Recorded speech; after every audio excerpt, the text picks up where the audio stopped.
Hello friend, आज हाम्रो service सेन्टरमा क्याननको लाइट 300 मोडलको स्क्यानर बनाउन लिएर आउनुभएको छ।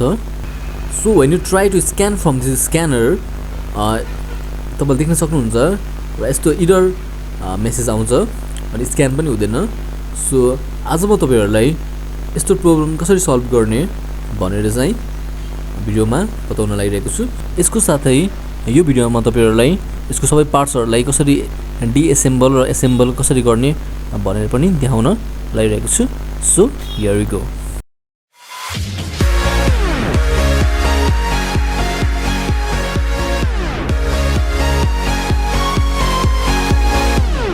So to repair the scanner, first of all we need to do full servicing of the scanner.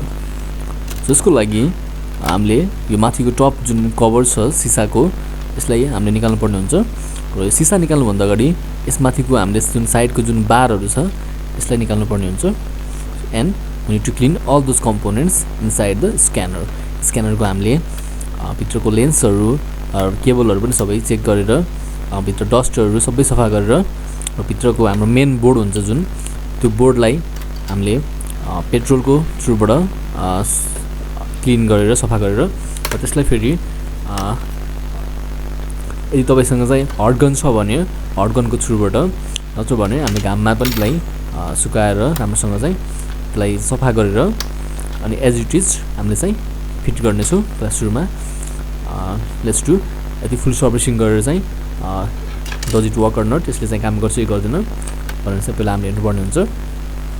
So यसको लागि चाहिँ मेन बोर्डमा भएको चाहिँ सबै केबलहरूलाई डिस्कनेक्ट गरेर मेन बोर्ड निकालेर हामीले चाहिँ पेट्रोलले ब्रसले सफा गरेपछि त्यसपछि हट गनको थ्रुबाट यसलाई हिट दिएर सबै कम्पोनेन्ट्सहरूलाई सफा गरेपछि अनि फेरि हामीले एज इट इज फेरि यसलाई चाहिँ हामीले एसेम्बल गर्छौँ, फिट गर्छौँ र फेरि हामीले will try to scan whether it works or not. So म यो भिडियोमा तपाईँलाई सबै यो गरेर देखाउने गरिरहेको छु।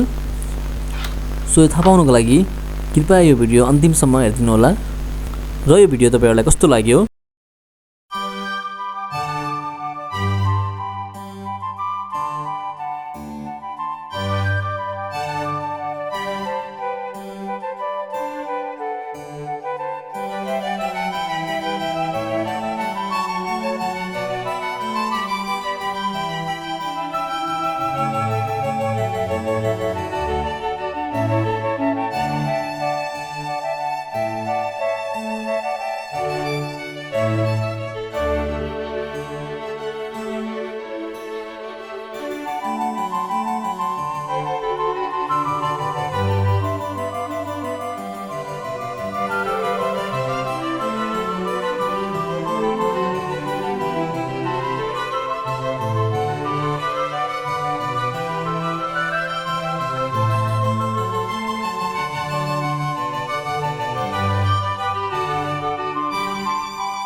तपाईले यो बोर्डलाई यसरी घाममा पनि सुकाउन सक्नुहुन्छ र यदि तपाईसँग हट गन छ भने तपाई त्यसको पनि युज गर्न सक्नुहुन्छ I recommend you to use a hot gun to make your board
the entire parts of the scanner हामीले फेरि सबै यसको पार्ट्सहरुलाई चाहिँ as it is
After doing full servicing of the scanner is working perfectly.